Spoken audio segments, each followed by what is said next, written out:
طالب العلم امین اللہ مجیب الرحمن صاحب چې تاسو ته استقبالیه کلام وړاندې کو د دې نه وروسته مونږ چې د چا په انتظار او څوک زمونږ د دې محفل او د دې پروګرام ښایست او زینت و هغې تاسو ته تشریف فرما دي تاسو ټول د هغې ننداره کوئ انشاءالله د هغې بیان به نو زه هغې ته دعوت د خطاب ورکوم ہم اپنے معزز مہمان جو ہمارے پروگرام کی زینت بنی ہوئی ہے استاذ المناظرین متکلم اسلام حضرت علامہ خضر حیات بکروی حفظہ اللہ امیر تحفظ عقائد اہل سنت کو دعوت دیتے ہیں کہ وہ اسٹیج پر تشریف لائے اور ہمیں اپنے خطاب سے مستفید فرمائے اور داغینا اڑان حقیقت شعر سرا دا شعر علیکم زدر تلڑارا پا محفل کی کتے نشم زدر تلڑارا پا محفل کی کتے نشم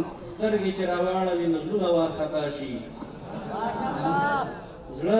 زدر تلڑارا پا محفل کی کتے نشم سترگی چراوانوی نزلون وارخطا شی ملکڑا دزرمی کو پخلن بیانے گی دا سے ادا اکڑا چی دادون وارخطا شی ملکڑا دزرمی کو پخلن بیانے گی دا سے بیان اکڑا چی ذہنون وارخطا شی زکز آواه دی دمر وصل کرم اشنا زکز آواه دی دمر وصل کرم اشنا پریک دا چی دا خلق در تزلون وار خطا شی زکز آواه دی دمر وصل کرم اشنا پریک دا چی دا خلق در تزلون وار خطا شی دیر زیاد دمدون در تدگیو خزر سے دیر زیاد دمدون در تدگیو خزر سے دا سے بیان اکلا چی عقلون وار خطا شی دعوت خطاب دیتا ہو امیر سلطان المناظرین متکلم اسلام حضرت علامہ خضر حیات بکروی سے امیر تحفظ عقائد اہل سنت کہ وہ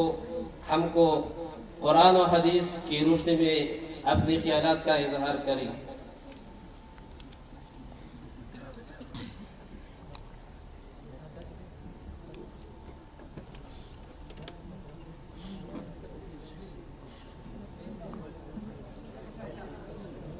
الحمدللہ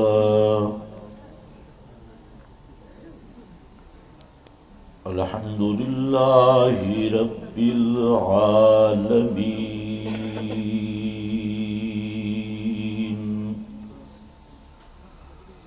والصلاة والسلام على سید الرسل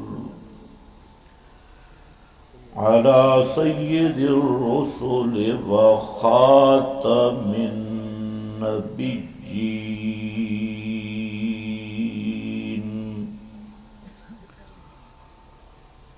أما بعد فأعوذ بالله من الشيطان الرجيم بسم الله الرحمن الرحيم إن في هذا لبلاغا لقوم عابدين سبحان ربك رب العزة عما يصفون وسلام على المرسلين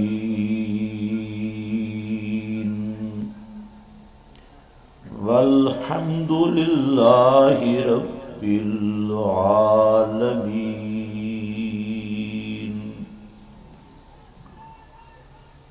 انتہائی قابل قدر معزز علماء کرام فرزندان توحید و سنت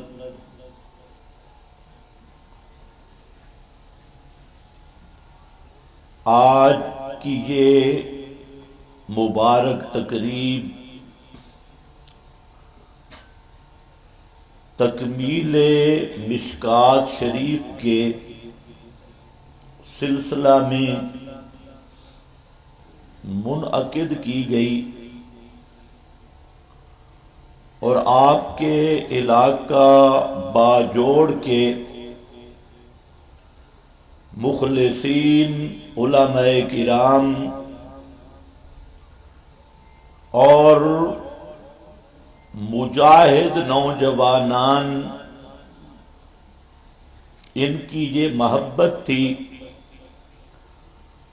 کہ آپ کی زیارت کا شرف نصیب ہوا ہے۔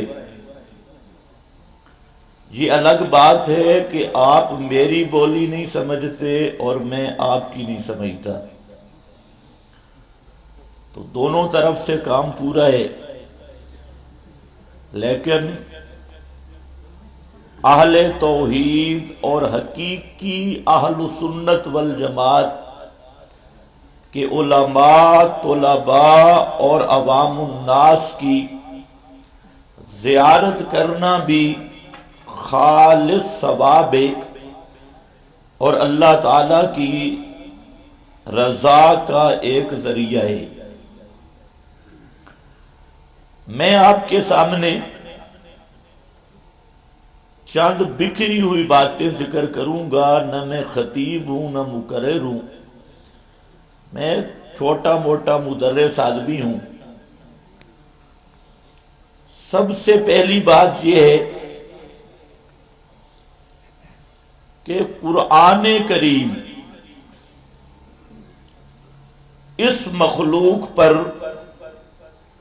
اللہ رب العزت کی آخری حجت ہے۔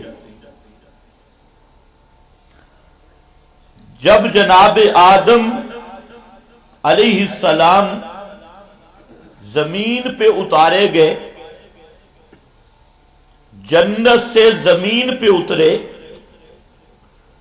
تو پہلے دن ایک پیغام ملا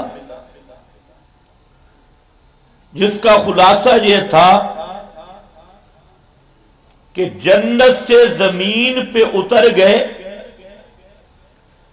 اب جنت میں کیسے آؤ گے؟ آدم اور اولاد آدم، تمام خلق کیسے جنت میں آؤ گے؟ اس کا ذریعہ کیا ہوگا؟ وہاں ایک جملہ اللہ رب العزت نے حضرت آدم کو بتایا، اور وہ یہ ہے وَإِمَّا يَأْتِيَنَّكُم مِّنِّي هُدًى، اِمَّا يَأْتِيَنَّكُم مِّنِّي هُدًى، کہ آئے تمہارے پاس میری طرف سے ہدایت۔ یہ منی کا لفظ ذہن میں رکھنا ہے، منی ہدا۔ آگے من تابع ہدایا، ایک مقام، اور دوسرے مقام پہ من تابع ہدایا، مضمون ایک ہے دونوں آیات کا۔ میری طرف سے ہدایت آئے گی، پس جو شخص تابع ہدایا، میری ہدایت کی پیروی کرے گا، اس کے پیچھے چلے گا۔ تو یہاں فرمایا بقرہ میں لا خوف علیہم ولا ہم یحزنون،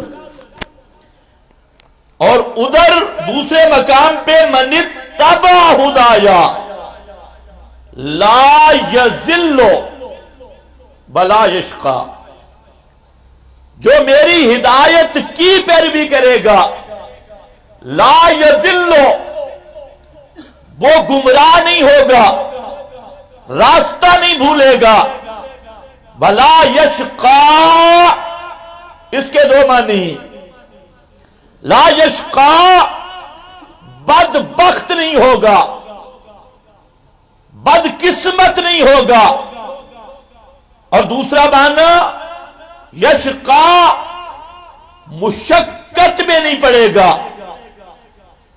اور مشکل میں نہیں پڑے گا۔ اب دونوں آیات کو ملا لو، یہ پہلا پیغام ہے۔ بقرہ میں تعبیر، وہاں کی تعبیر میں فرق ہے۔ اور اس فرق کے بھی کئی علمی نکات ہیں، اس کی طرف میں نہیں جاتا، صرف عوامی بیان کروں گا۔ تابعہ وہاں کیوں ذکر کیا، یہاں اتباع کیوں ذکر کیا، دونوں کا فرق ہے۔ جہاں اتباع ذکر کیا وہاں پر لا یذل ولا یشقی، اور جہاں تابعہ ذکر کیا لا خوف علیہم ولا هم یحزنون، دونوں آیتوں کا حاصل یہ ہے کہ اب تم اولاد آدم زمین پہ اتر گئے، اب جنت میں وہ پہنچے گا جو میری ہدایت کا تابعدار ہوگا۔ اور وہ ہدایت کہاں سے آئے گی؟ منی، اور پھر آگے من تابع ہدا یا، اس یا میں سارا راز ہے۔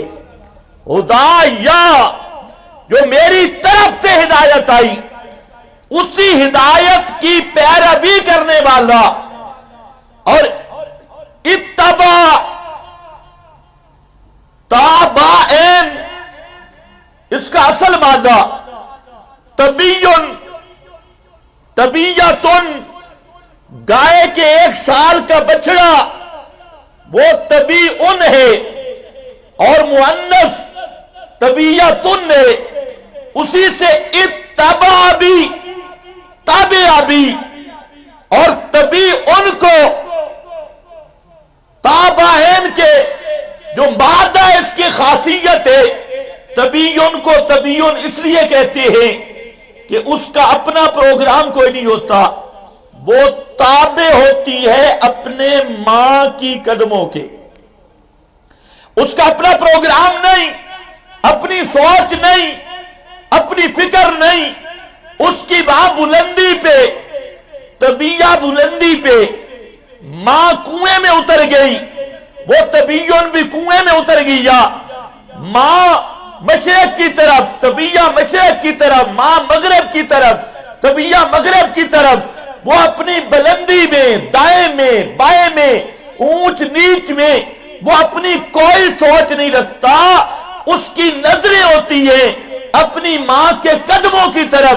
اللہ نے فرمایا اب جنت تب ملے گی کہ لوگوں زمین کے سارے پروگرام چھوڑنے ہوں گے، زمین کی کتابیں، زمین کے ملفوظات، ملا اور پیروں کے اقوال، شیخ الحدیث، شیخ التفسیر کی اپنی شٹلیات وہ سب چھوڑنی ہوں گی۔ اب جنت تب مل سکتی ہے سارے پروگرام چھوڑ کر، ساری خواہشات چھوڑ کر، ساری تمنائیں چھوڑ کر تمہیں پیچھا چلنا ہوگا، پیروی کرنی ہوگی منی ہدا، جو میری طرف سے ہدایت کا پیغام آئے گا۔ اگر اس ہدایت پہ چل گئے لا خوف علیہم ولا هم یحزنون، خوف سے بھی بچ جاؤ گے، حزن سے بھی بچ جاؤ گے۔ اگر اس پہ چل گئے لا یذل، لفظ کیا ہے لا؟ بولو شاید لفظ کیا ہے لا؟ اس لفظ کو یاد رکھنا ہے، لا یذل ولا یشقی۔ اس ہدایت پہ چلو معلوم ہوتا ہے یہ یا بتا رہی ہے کہ ہدایت کے عنوان بڑے ہوں گے، ہدایت کے بورڈ بڑے ہوں گے، ہدایت کے دروازوں پہ بورڈ، ہدایت کی دکانوں کے بورڈ، مولوی، پیر، فرقے، جماعتیں، مسلک، مذہب اور یہ سارا کچھ ہدایت کے نام پہ ہوگا، لیکن اللہ نے فرمایا اور زمین کا ہر ہدایت کا بورڈ وہ دھوکہ اور فراڈ ہوگا۔ زمین کی ہر ہدایت کی دکان والا بورڈ اس پہ مت بھولنا، من تبع ہدا یا، میرے نزدیک راستہ جنت کا وہ ہوگا جو میری طرف سے ہدایت آئے گی۔ زمین والی ہدایتیں نہیں، کتابڑیاں نہیں، رسالے نہیں، پیر اور ملا نہیں، بزرگ اور اکابر نہیں، 14 معصوم نہیں، اور گدیاں بھائی بزرگ مشران نہیں، بلکہ کہاں سے آئے گی؟ منی ہدایا، ان دو لفظوں کو یاد رکھنا۔ فرمایا اس پہ اگر چلو گے، من اتبع، جو اس کی پیروی کرے گا اس کا انجام کیا ہوگا؟ فرمایا لا یضل، وہ گمراہ نہیں ہو سکتا۔ وہ گمراہ، راستہ بھول کس کی گارنٹی ہے؟ جو ہدایت اوپر سے آئے گی، اللہ کی طرف سے آئے گی۔ لا یشقا، وہ کبھی بدبخت نہیں ہوگا۔ لا یشقا، وہ کبھی مشقت میں نہیں پڑے گا۔ اور جو نیچے والی ہدایتی، یہ تو مشقت ہی مشقت ہے۔ اب تو ماشاءاللہ پیروں کا زمانہ ہے، ہر جگہ پہ پیر ہے، اور پیر کا طریقہ جی 40 دن روٹی نہیں کھانی۔ روٹی نہیں کھائے تو گھاس کھائے، یہ چلا کاٹا ہے۔ 40 دن روٹی ڈوڈے روٹی نہیں کھانی تو کیا کھائے گا؟ 40 دن پانی نہیں پینا، ذرا کر کے دیکھو، اس میں مشقت ہے۔ پھر ہلکے بنا کے بیٹھو اور وہاں پر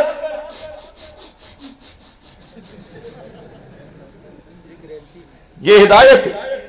ناک سے ذکر، مجھے زکام لگا ہوا ہے اور زکام لگے تو ناک سے ذکر کرنا ہے بڑا مشکل۔ یہ کیا ہے؟ یہ ذکر انفاس سے یہ پاس ہو رہا ہے، یہ ہے مشقت، یہ ہے بدبختی۔ چلے کاٹنا، چلے لگانے کی بات نہیں کر رہا کوئی ناراض ہو جائے، چلے کاٹنا اور ہے، چلے لگانا اور ہے۔ ٹھنڈے پانی میں کھڑے ہو کر، برف پہ کھڑے ہو کر بھوک کاٹنا غاروں میں جا کے، یہ مشقتیں تھی۔ کچھ لوگوں نے عبادت کا طریقہ رہبانیت اختیار کیا، اور وہ رہبانیت غاروں میں جا رہے ہیں، شادی نہیں کر رہے، کھانا چھوڑ دیا، پینا چھوڑ دیا، ہڈیاں نکل آئیں، گوشت ختم ہو گیا، رات دن ایک ٹانگ پہ عبادت کرنے والے اور ساری دنیا سے مقاطع کرنے والے، پہاڑوں میں بھاگنے والے۔ فرمایا نہیں، وہ سب مشقت کے راستے ہیں، اور جو اللہ کی ہدایت ہے وہ راستہ ہے، سہولت کا راستہ ہے۔ لا یشقا، جو آئے گا میری ہدایت پہ وہ بدبخت بھی نہیں ہوگا، وہ مشقت میں بھی نہیں پڑے گا۔ اس لیے وہ غاروں والی رہبانیت نہیں، مزاروں والی رہبانیت نہیں، 3 مہینے غسل نہیں کرنا، وہ رہبانیت نہیں، 4 سال غسل نہیں، آج بھی جاؤ ان کے عبادت خانوں میں 10 سال تک غسل نہیں، یہ ان کی عبادت ہے۔ تن پہ کپڑا نہیں، یہ ان کی عبادت ہے۔ کھانا پینا نہیں، یہ ان کی عبادت ہے۔ چلے کی پابندیاں ہیں، یہ ان کی عبادت ہے۔ اپنے طریقے ہیں، یہ ان کی عبادت ہے۔ ہر رسم میں مشقت، ہر بدعت میں مشقت ہے۔ اور جو آئے گی اما یاتینکم منی ہدا، وہ ہدایت ایسی ہے لا یضل ولا یشقا، جو اس پہ چلتا ہے نہ راہ بھولتا ہے اور نہ مشقت میں پڑ سکتا ہے، نہ بدبخت ہوتا ہے۔ سمجھ رہے ہو میری بات؟ کچھ چلو ایمان بالغیب لے آؤ۔ جو آیتیں میں پڑھ رہا ہوں اس کا ترجمہ پشتو میں دیکھ لینا اور لفظوں پہ غور کر لینا۔ اب یہ ہدایت کا سلسلہ شروع ہوا حضرت آدم سے، اور وہ ہدایت وہاں سے سلسلہ شروع ہوا، اور اس کے 2 چناؤ کیے۔ ایک ہدایت کا سلسلہ اوپر سے شروع ہوا، ایک زمین سے شروع ہوا۔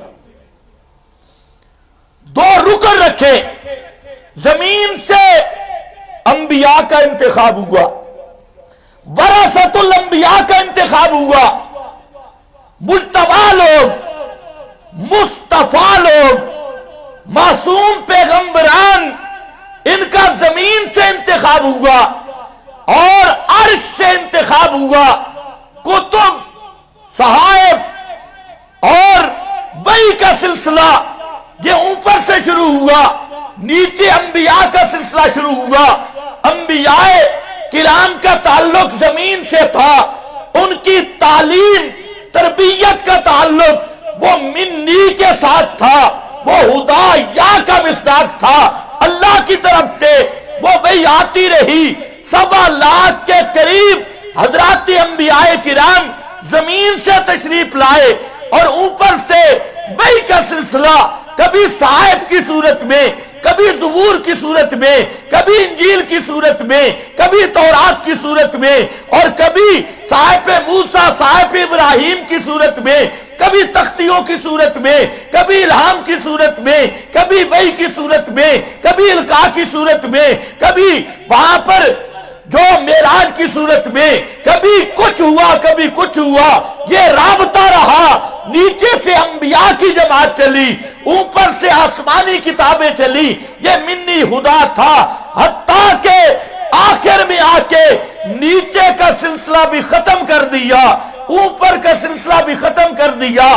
نبیوں کے خاتم حضرت محمد مصطفیٰ احمد مجتبیٰ رحمت للعالمین خاتم النبیین حضرت محمد الرسول اللہ صلی اللہ علیہ وسلم کا جب انتخاب ہوا، اعلان کر دیا ولیکن رسول اللہ و خاتم النبیین، اللہ نے محمد مصطفیٰ کو نبوت دے کر نبی بنا نہیں چھوڑ دیے،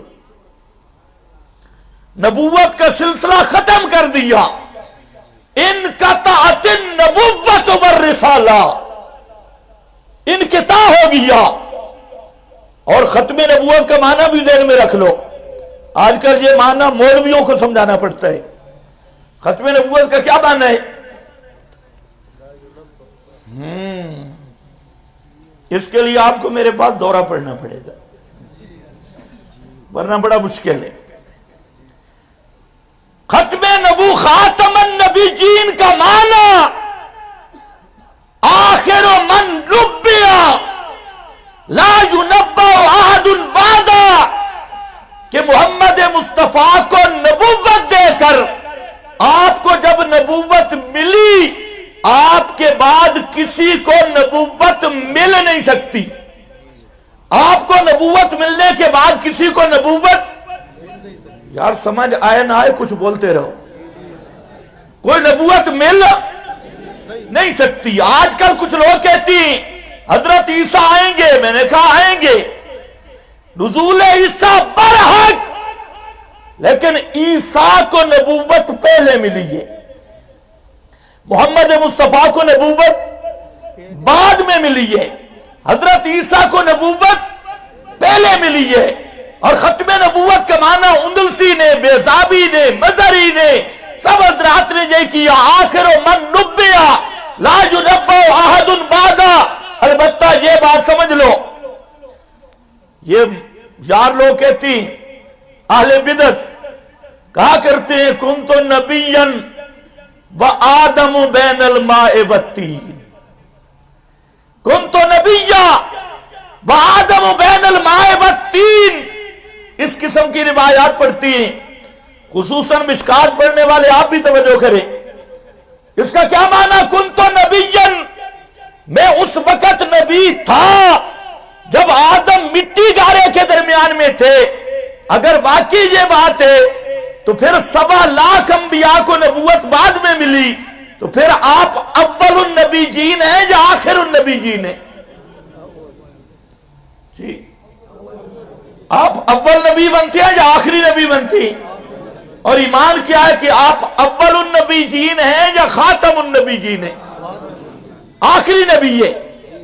اس لیے کنت نبیا، وہ راوی کو غلطی لگ گئی، اس طرح کی روایت نہیں، یہ اصل روایت دلائل نبوت بہقی میں موجود ہے، اور اصل اس کے لفظ ہیں انی مکتوب عند اللہ خاتم النبیین وآدم بین الماء والطین۔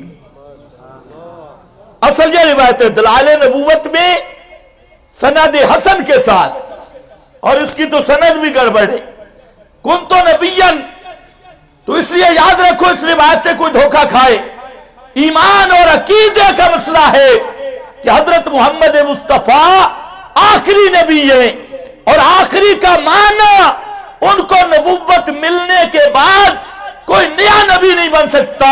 حضرت عیسیٰ آئیں گے، زندہ آسمانوں پہ موجود ہیں۔ آج کل کچھ ملحد اور زندیق لوگ اس پہ بھی بات کر رہے ہیں کہ اگر حضرت عیسیٰ کی آمد مانے یہ ختم نبوت کے خلاف ہے۔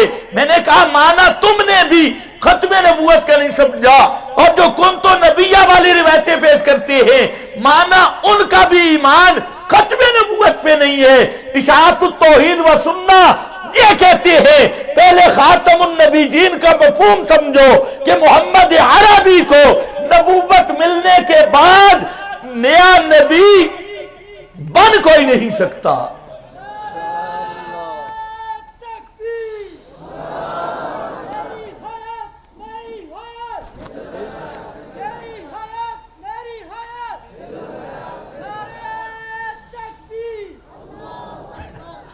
سب کی اپنی اپنی حیات ہے بھائی، سب کی اپنی اپنی، نہ میری تمہاری نہ تمہاری میری۔ توجہ کر، خاتم الانبیاء محمد مصطفیٰ پڑھو صلی اللہ علیہ وسلم پر نبوت کا سلسلہ ختم، اور قرآن مقدس پر کتابوں کا سلسلہ ختم۔ قرآن خاتم الکتب، محمد مصطفیٰ خاتم الانبیاء، اور قرآن پاک کے نزول کے بعد محمد عربی کی وفات کے بعد اگر کوئی شخص یہ دعویٰ کرے کہ مجھ پہ وحی آتی ہے اور یا کہے مجھے الہام ہوتا ہے، القاء ہوتا ہے، اور اس الہام و القاء کو وہ قطعی سمجھتا ہے یا حجت سمجھتا ہے یا شرعی برہان اور دلیل سمجھتا ہے، وہ آدمی مسلمان نہیں ہے، وہ ختم نبوت کا بھی منکر ہے، قرآن کا بھی منکر ہے۔ قرآن وہ کتاب ہے جو اللہ کی آخری وحی ہے۔ قرآن مقدس کے بعد جس طرح محمد عربی کے پاس بعد کوئی نبی نہیں بن سکتا، اسی طرح قرآن کے بعد کوئی وحی اس کائنات میں کسی پہ اتر نہیں سکتی۔ آخری حجت ہے، ضرورت اس امر کی ہے کہ قرآن کا مقام سمجھا جائے، قرآن کی شان سمجھی جائے۔ فضائل تو آپ لوگوں نے بڑے پڑھے ہیں، فضائل میٹھے ہوتی ہیں اور مسائل ذرا کڑوے ہوتی ہیں۔ فضائل سے کام نہیں چلے گا میرا بھائی، غصہ نہ کرنا، صرف فضیلتوں سے کام نہیں چلے گا، کام یہ چلے گا کہ قرآن پر ایمان بھی ہے یا نہیں۔ فضائل بھی اس کے لیے ہے جس کا قرآن مقدس پر ایمان ہے۔ آج کل تو مذہبی دکاندار، مذہبی تاجر خطابت تقریر کو تجارت کا پیشہ بنانے والے، وہ رینٹ کے خطباء، انہوں نے صرف عوام کو فضائل سمجھائے، ایک فضیلت، دوسری فضیلت، تیسری فضیلت، اور قرآن کہتا کیا ہے، قرآن کا عنوان کیا ہے، قرآن کا مقام کیا ہے، یہ کسی کو بھی پتا نہیں۔ انہوں عوام نے سمجھا اگر جانوروں پہ، ڈنگروں پہ بیماری آ جائے تو وہاں پر ختم پڑھ لو، کہیں کسی گھر میں جن آ جائے وہاں جنوں والی سرکار بلا لو، تعویذ لکھ لو اور اس پہ حساب نکال لو۔ یہ عوام نے قرآن کا مقصد سمجھا۔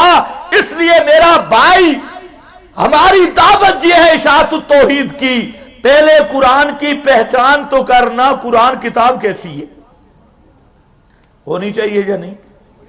بھائی تھک تو نہیں گئے؟ قرآن کو پہچان، قرآن حجت اللہ، یہ اللہ کی آخری حجت۔ قرآن مقدس اپنا تعارف خود کرواتا ہے، کسی کول کٹورے کی ضرورت نہیں۔ کالا فلاں، کالا فلاں، کالا فلاں، یہ سارے کالے فلاں سیٹ پہ کر دے، اللہ کی کتاب اپنا تعارف خود کرواتی ہے۔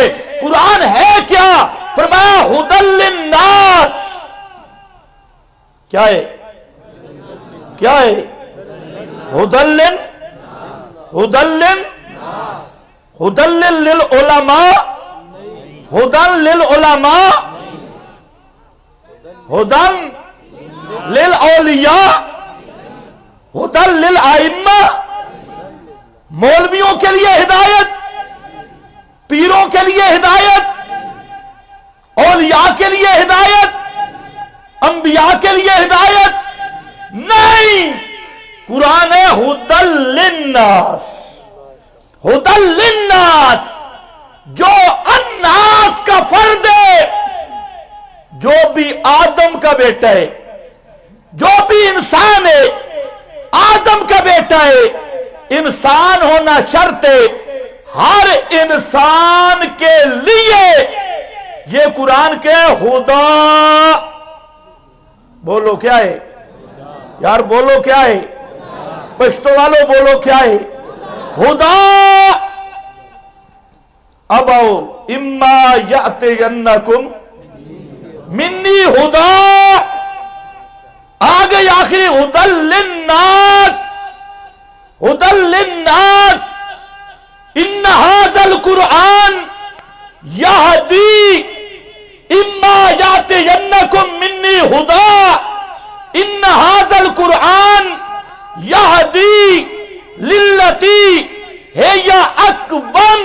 یہ وہ قرآن ہے جو وہ راستہ دکھاتا ہے، ہی اقوم۔ ادھر فرمایا لا یضلو، ادھر فرمایا ہی اقوم، ادھر فرمایا لا یضلو ولا یشقا۔ ادھر اقوم، اقوم میں وہی اقوم ہوتا ہے جو راستہ سیدھا ہو۔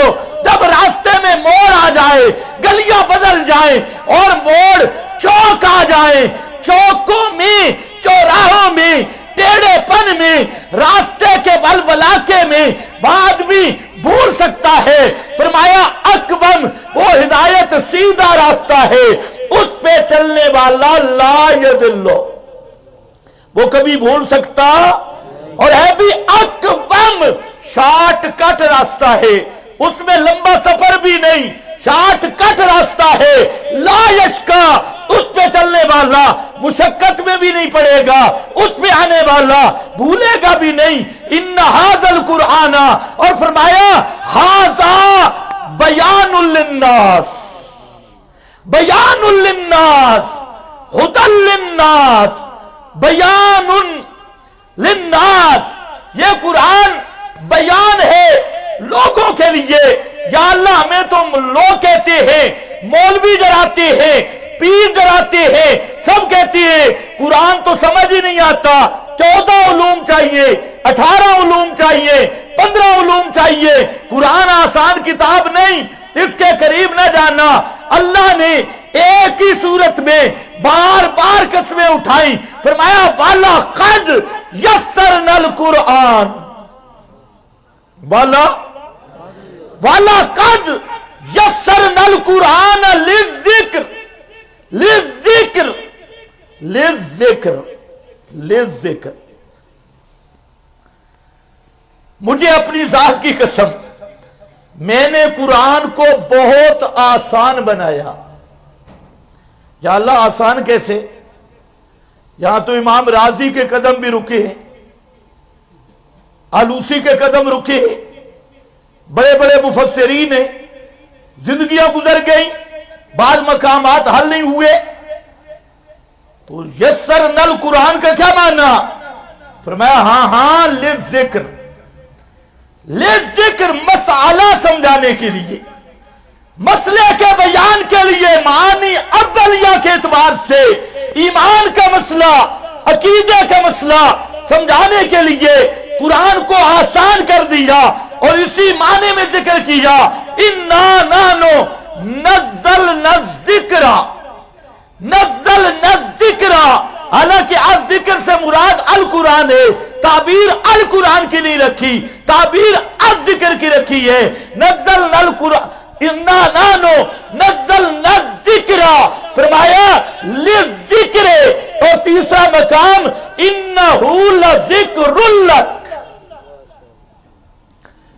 انہو، یہ اصل ذکر جو پیروں نے تمہیں لگا رکھا ہے، ذکر جاری کی بدعتوں پہ، ذکر بالعنف، اور ذکر پتہ نہیں کیا کیا ذکر. اب میں ذکر نہیں کرتا چونکہ پتہ نہیں آپ کیا سمجھیں گے، آپ سوچتے رہو. ھذا ذکر مبارک، یہ قرآن یہ ہے ذکر مبارک. ذکر کا معنی نصیحت، ذکر کا معنی نصیحت، ذکر کا معنی مسئلہ. آگے جا کے بیان کرتا ہوں ذکر کیا ہے. مسئلہ، یاد دہانی، سبق کے لیے، نصیحت کے لیے. ذکر قرآن کو آسان کیا اور فرمایا حل من مدکر، ہے کوئی کتابڑیاں چھوڑ کے قرآن میں منہ ڈال کے مسئلہ سمجھنے والا؟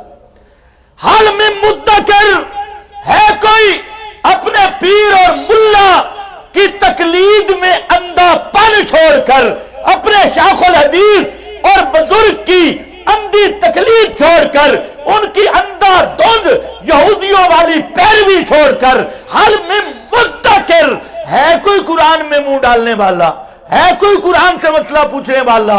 تو آئے، یہ وہ قرآن ہے. لذکر، اتنا آسان کیا. تم تو انسان ہو، سبحان اللہ، تم تو انسان ہو. قرآن نے ذکر کیا ایسا آسان ہے کہ جنات نے قرآن سنا. جنات سمجھتے ہو باجوڑ میں ہیں، جنات نے قرآن سنا.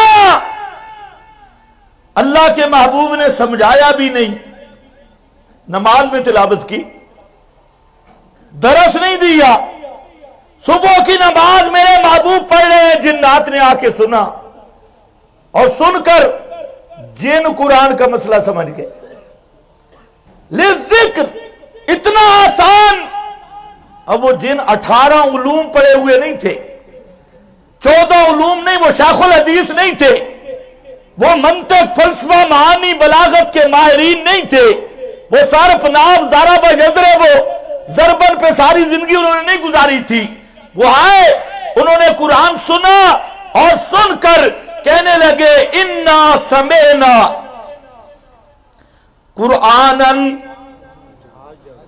قرآنن، سارے پڑھو، قرآنن نہیں بولو گے اثر تک نہیں ختم کروں گا.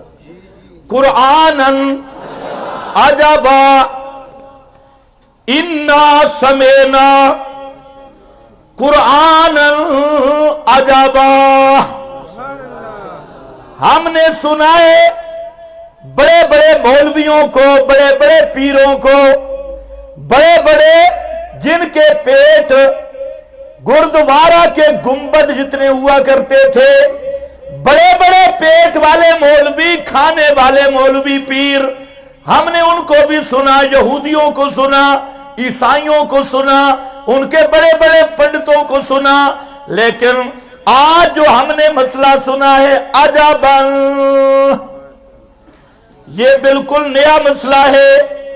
عجباً، انوکھا مسئلہ ہے، اجنبی مسئلہ ہے. عجباً، بے مثال، بے مثل، بے نظیر. انا سمعنا قرآنا عجبا، ہم نے سنا قرآن، بڑا عجب قرآن سنا تھے، بڑا عجب مسئلہ سنا. ما سمعنا بہذا فی الملت الاخرہ، وہ دوسرے بھی کہتے تھے، آج تک کسی نے بیان نہیں کیا، بڑا عجیب مسئلہ ہے. عجباً، یہ عجیب کتاب ہے، بے مثل کتاب ہے. اور کیا کہتی ہے؟ ختموں کے لیے آئی، تعویذوں کے لیے آئی، ڈنگر بیمار ہو جائیں اوپر پھیرنے کے لیے آئی.